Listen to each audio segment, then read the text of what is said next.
popped up. Got it. Yeah. But I Yeah, could hear Rishikesh. like sounds, notifications. So I I see. probably that was the thing. I see. I see. Okay. Yeah, Rishikesh, all yours. Okay, so is my screen visible? Yes. Yes. Yes. So good evening, guys. Today I will be presenting a research on Aptus value housing finance. So the company's vision is to impact the standard of living of mm, poor people. Poor people in the sense lower income group people and middle income group people in tier 2, tier 3 cities by appropriate housing finance solution at an affordable cost and personalized service. So going ahead with knowing our company.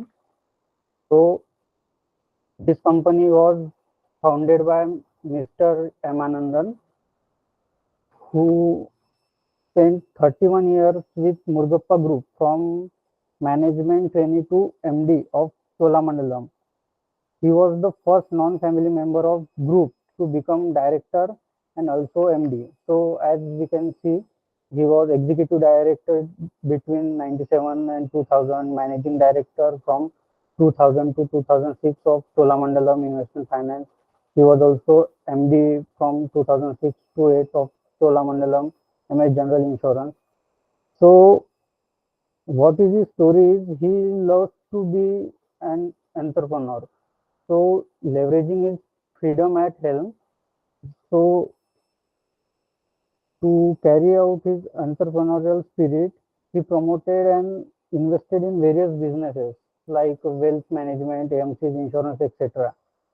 So rather than becoming advisor at any company's boards or uh, something like that to be a director at a company's board, he rather ventured into becoming investor and promoting various businesses. So from 2008 to 15, he was into some of his businesses are like he was non-whole time director of Equitas Microfinance. He was investor and director with Manapuram General Finance and Leasing, which is Manapuram Finance Limited, and he was majority shareholder and also chairman of Five Star Business Credit. So likewise, in 2009, to focus on this category, affordable housing finance in tier 3, tier 4 cities, he promoted Aptus value housing finance. So this is how this company being came into being. So the company was incorporated on December 11, 2009 and got listed on exchange on August 24, 2021. So these are some milestone company has achieved over the year since its inception. So as we know, it got incorporated in 2009 December. So it became profitable next year in 2011, and then it crossed in 2013, and it raised investment from the P Westbridge Capital in 2014, which is their, I think so, single largest shareholder uh, currently. And then going forward, they also raised equity from marquee investors and likewise. So this is basically their AUM numbers, which have grown over the years from 29 CR in 2011 to 6,300 CR in 9 months ended in 23. So over the over last 5 years, the company has grown its AUM by 30% CAGR. Now taking a look at their shareholding pattern, promoter and their family holds around 25%, and the PE firm, that is Westbridge, holds around 37.19% in the company. Rest is with FIDIs and public. So FI holds around 30% and 2.6% is with DIS, and public holds around 5.14% of the company. So going forward, we will take a look at their business. So company clearly states that they are fully focused on, they are 100% into retail lending. So they don't lend to any like big corporates, builders, and nothing like that. So we can clearly see their customers. So for customers from lower income group contributes to around 77% of their loan book, and self-employed borrowers are 71%.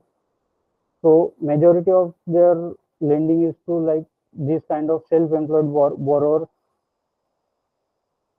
which contributes to 71%. And they majorly focus on, as I said, tier 3 and tier 4 cities. So 72% of the lending is into rural areas. So likewise, there 93% of the loans are less than 10 lakh rupees, and their average ticket size is also, so their average ticket size is less than 10 lakh rupees. So this says that very good, they have very good diversification in their loan. So they are not lending to single big player that would create risk of like NPAs or anything. So company taking so company's loan book constitutes to about 59% through home loans, 15% through quasi home loans, and 3% to insurance loan, and 20% to small business loan.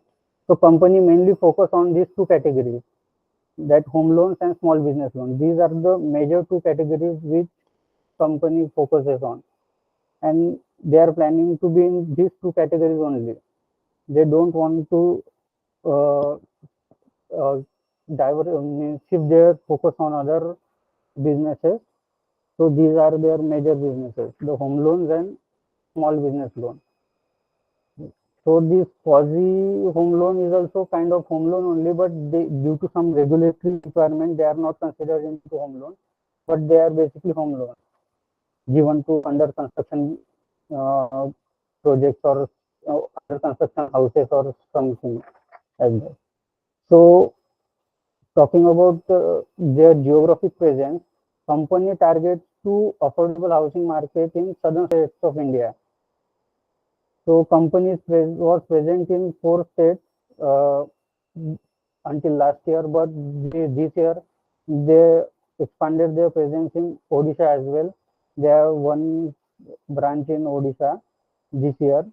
So companies uh, company has business in Tamil Nadu, Andhra Pradesh, Telangana, and Karnataka, as you can see here.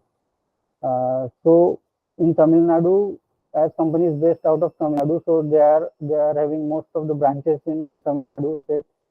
So they are having 82 branches in Karnataka with 20 branches. So they are having total of 215 branches as of 9 months in 20. So forward, we'll take a look at their board. So these are their board members. We'll get to know about each one of them.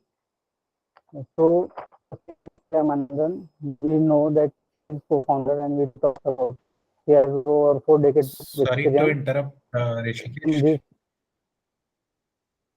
Rishikesh, sorry, your slide hasn't moved. Yeah, now it's moved. Yeah, carry on. And your internet is a little unstable. If you can just maybe come close to the router or just letting you know. Yeah, please carry on. okay, thank you. So, am I audible? Yes, Rishikesh, you're Yes, audible. yes. Go ahead. So, board member. Second one is S. Krishnamurthy. So, he is non-executive independent director of the company. He has bachelor's degree in science from Madras University and certified associate of Industrial Institute of Bankers. He is associate of Institute of Bankers. He was former MD of SBI, where he served more than 38 years. He was also managing director and CEO of SBI Life. He is also on board of subsidiary of Aptus, that is Aptus Finance India Private Limited. Now coming to K. M. Mohandas, non-executive independent director of the company.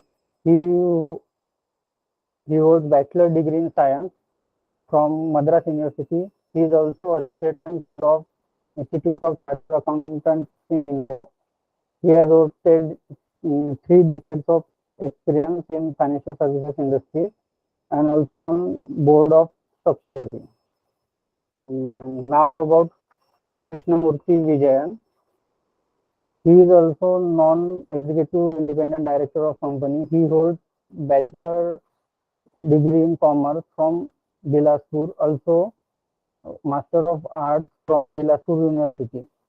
He previously served as MD and CEO at IDBI AMC, MD at JP Morgan AMC, and CEO of GM Financial AMC. He also has various years of experience in financial services industry.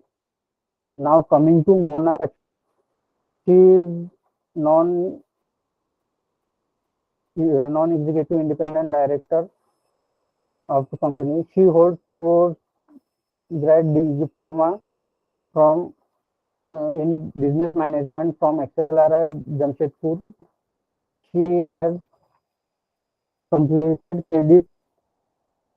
has completed certified programming and cybersecurity for the board members of Ujjivan Small Finance.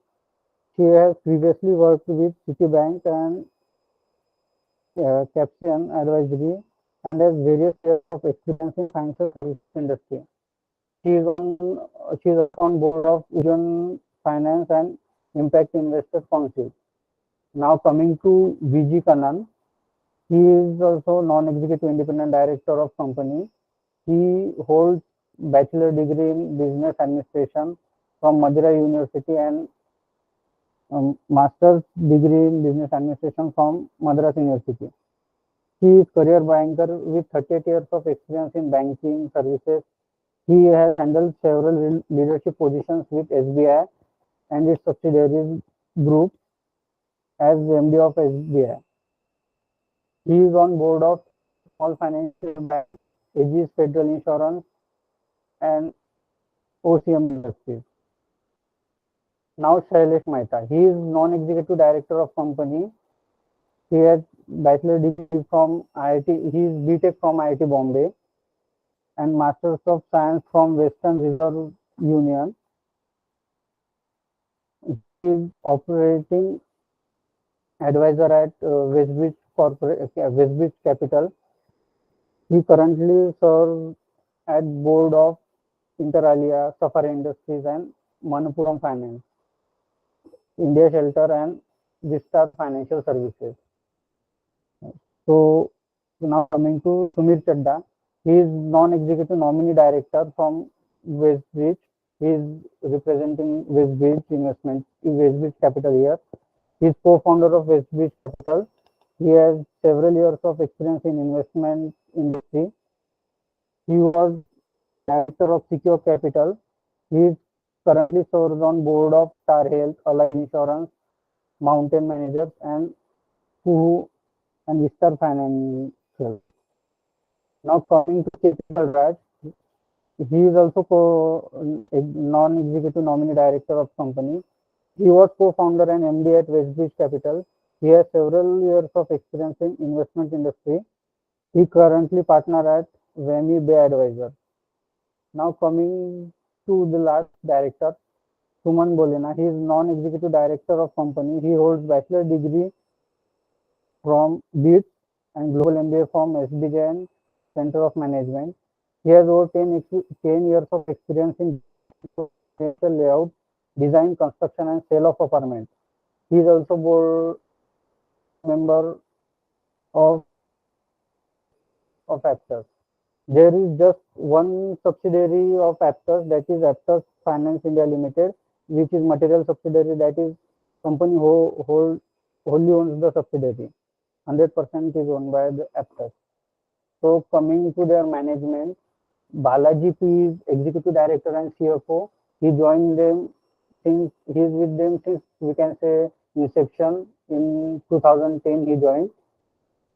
He was associated with Bombay Dyeing, Aston Max Telecom, Cholamandalam General Insurance, SKS Microfinance, and holds bachelor degree in commerce. Manoran City is chief business officer of the company.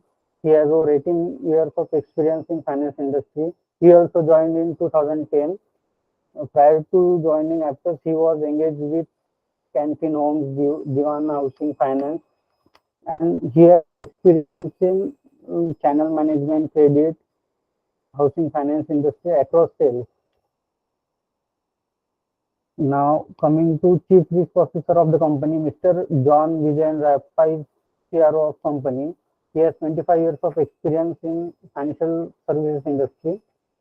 Prior to joining Aptus, he was with Shiksha Financial Services as Associate Vice President. He also worked with organizations like Cholamandalam Investments and Finance. Ramesh K is Vice President Credit for the company. He has more than 15 years of experience in areas of credit and management, fraud control, operations, and retail finance. He joined Aptus in 2015. Prior to joining that, he was also associated with Cholamandalam Investments, Finance, Barclays, ICICI Bank, GE Capital. He has good exposure in portfolio analysis, learning, implementation of future funding like in fund delinquency analysis. Now coming to Sundar Kumar. Sundar Kumar has 14 years of legal experience in financial services, housing, mortgages, and deed scrutiny. He joined Aptus in 2013. Prior to joining that, he was associated with Standard Chartered Bank, looking after legal functions related to retail mortgages portfolio, and holds BCom from Madras University. Now I attach link for video I found, which was means during it was interview of Yam Anandan and P Balaji during IPO. So they are talking about how their business is and how they tackled pandemic. It is. Now you guys must have noticed that they are into South Indian states except for Kerala. So they are also questioned this thing, that why they are not present in Kerala. So the answer for this they gave was that there are already established players in Kerala, given their population and demographics. Manappuram Finance and Muthoot Finance are large players in Kerala. So they don't feel it makes sense to be there. So that's how they explain why they are not present in Kerala. So now coming to risk mitigation and underwriting.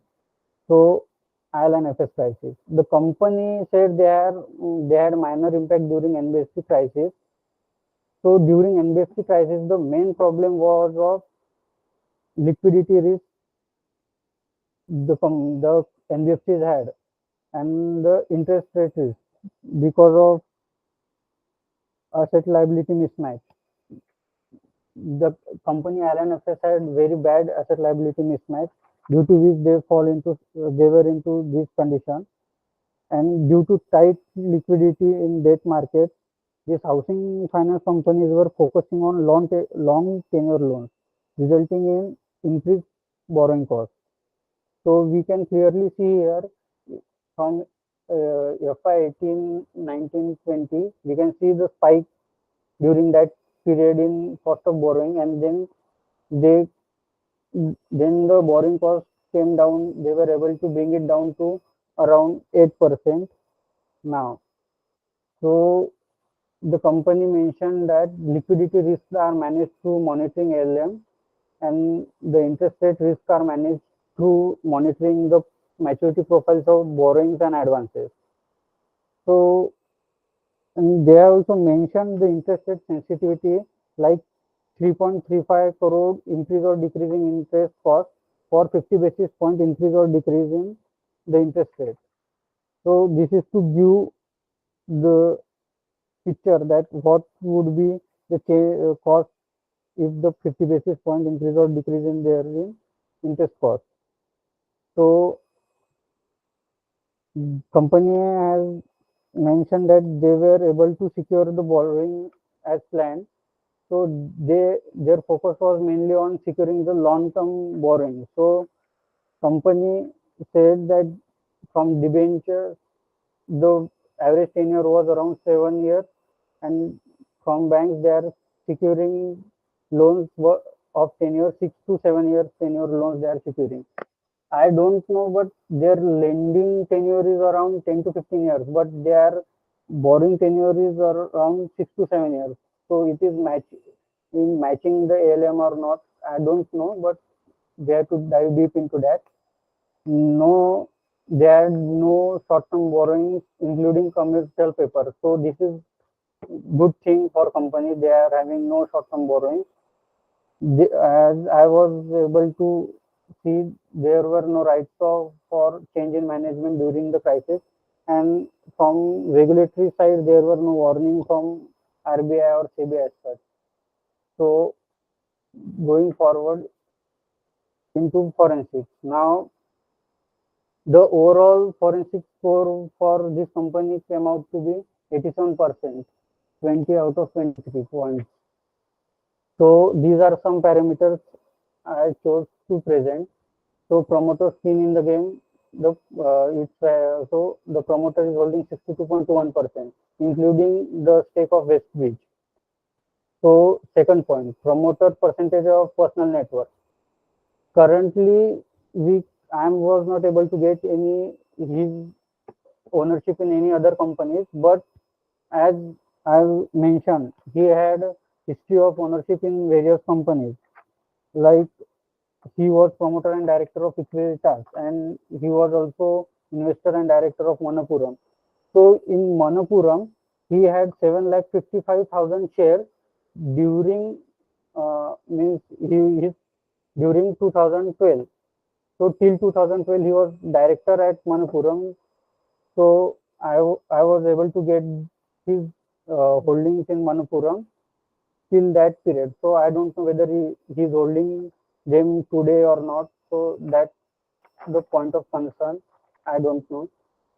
He's holding today, and in not and 5-star business credit. So there is not much information available about Equitas and 5-star. That's why I was not able to get his ownership there in that company.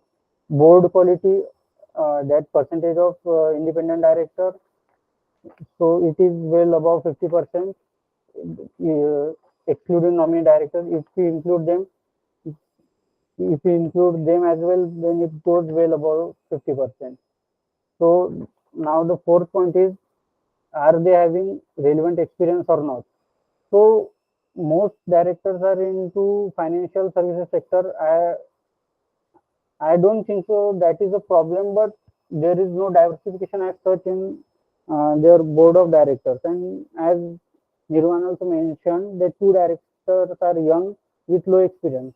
So for them, I don't find any their relationship with the promoter. But yeah, this Suman Bolina had 4,16,000 shares with Aptus. So he's kind of invested in Aptus, so he might be there on the board. And KM Mohandas holds 5,500 shares. So these two directors hold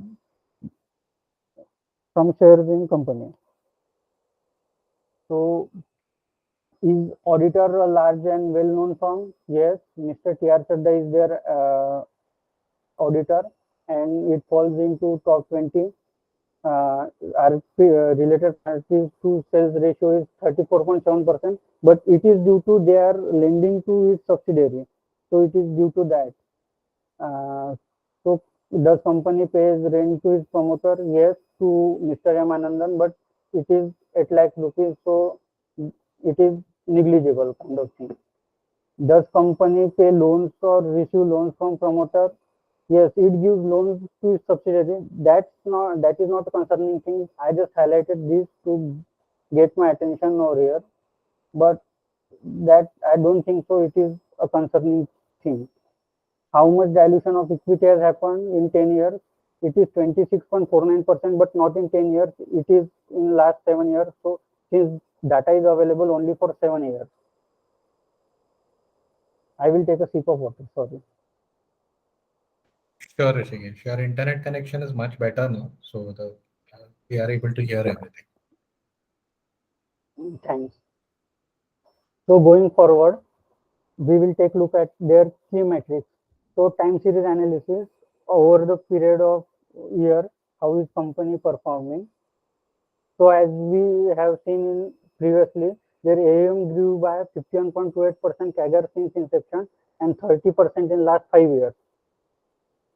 So now coming to their NPS, their NPS have been growing, but management in Concall said that they will try to bring it down to some extent, but they won't go beyond this level of 1.4% gross NPS. So now their ROA and ROE, we can see their ROA is consistently increasing over the year, and their ROE has been decreasing. This is due to their deleveraging. The company has scope to increase their leverage. I will talk about this further in the presentation. So going forward to cross-sectional analysis, with its peers on 9. These are the numbers for 9 months ended in FY23. So company, considering the AUM, company Aptus is small player compared to its peer. It is having just 6,000 crores of AUM. And then taking a look at ROA and ROE, Aptus's ROA is way better than its competitors, but in ROE, we can see that Canfin is matching its ROE. It is even higher than that of Aptus. I think so. This is just because of leveraging. They are highly leveraged. I think so. That is why they are having such kind of ROE. Now coming to gross NPS and net NPS, they are in line with the competitors. Just GIC Housing is having worst in their numbers among the competitors, and these companies are taken from our NBFC database only, as they seem to be close competitors for the company. Now talking about the price to book value ratio, Aptus has around 4 price to book value ratio of 4, which is comparison to peer. It is fairly valued, we can say. Just GIC is having very worst kind of valuation in terms of price to book value. They are trading at almost 0.5 price to book value ratio. So yeah, this is about the comparison to their peers. Now going forward, what is the differentiation the company has? So as I mentioned, the company is not into just housing finance. They are also into SME business lending, which yields higher than the home loan, which is around 21 to 22%. Therefore, it brings their average yield to around 16-17%. So we can see their yield, Aptus's yield is around 17%, which is way higher than its other competitors. But their borrowing cost is around with level to their competition, which increases their spread. As we can see, their spread is around 8 to 9%, where no competitor is close to them. This is just because of their yield. So this is the main differentiation that I came across during analyzing the Aptus. So now we will go forward with its future outlook.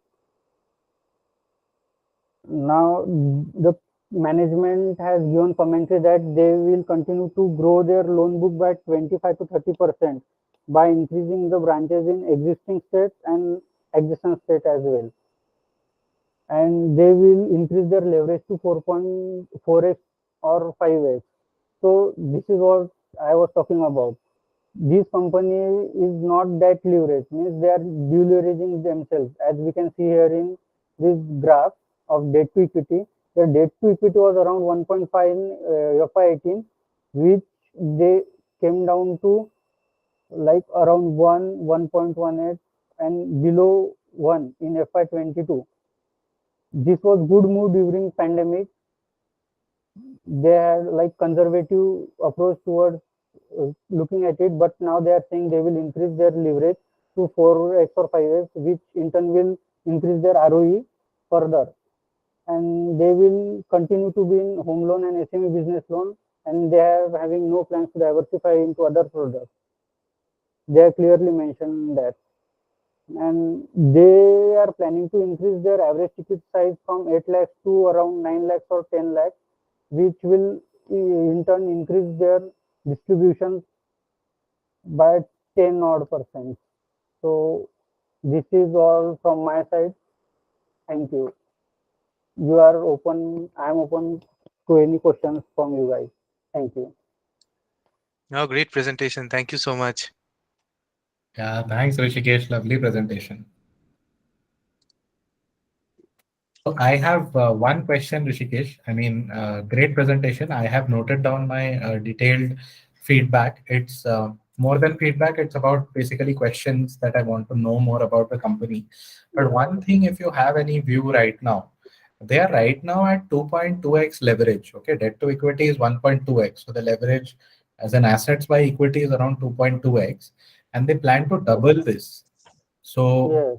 isn't that like suddenly a change in the characteristic of a company? Like either a company is, comfortable with low leverage, or like you said, in the case of Canfin Homes, etc., they're extremely highly leveraged. Yes. So doubling their leverage, I mean, is this a change in their strategy? What is happening? You have any insights right now? No, I thought they are not that leveraged, since being a financial company, their debt to equity was even below 1, as I mentioned. So that might be the case. No, that I understand. There are these new age NBFCs, you will notice if you see five-star finance also, they have some 8% ROAs, but their ROEs are 14% because they barely have any leverage. So some of these companies, I think because they lend to risky segments, they choose to keep the leverage down, and that's how they get such high price to book ratios.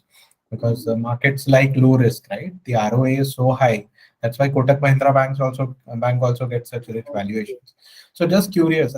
Anyway, so this I Okay, will so is housing lending is that risky, since they are having, I think, so collateral, their agree, land and house as collateral. So it agree, may be agree. not risky as other lending. Absolutely, absolutely. Good point. I said I meant that housing in comparison to housing finance companies, the segment that they lend to is probably the riskiest segment of the housing finance segment because they lend to LIGs, etc. But you're right, housing in general is one of the lowest risk lending businesses. So very interesting. I you said it was at fair value, but if it doubles its leverage, its ROE can double, no, Rishikesh? Yes, that's So what I was agar, thinking. see, no company in India makes 30% ROE, I think. But I mean, if I'm naively just multiplying the current ROE by 2, it's coming to 30%. So very interesting. If it is actually able to do that and even sustain 25% ROE, it can even go to Yes, 6x. that I was thinking. What would be their ROE if they double? Hmm. So Yeah. they are having good numbers currently only. Yeah. Very interesting. Anyway, I will, just like I did for Shantanu, Gaurav and I will collate a set of feedback and questions and further investigation and upload it there. Yeah, that's it. Yeah, Thanks, Rishikesh. I really enjoyed the presentation. yeah, Over to Thank you, same. you. Gaurav. So I have one question. So Aptus, in the last, say, 1 year, their book value has dropped from, I think, 231 to, I think, 63. Now I'm not very clear why it has happened. Could you throw some light into it? Uh, I'm not sure about their book value. Hmm. I'm not gone into, but recently their share prices are also came down due to that. There are rumors that Cholamandalam will be investing or taking stake in Aptus because Yes, of yes, that. yes.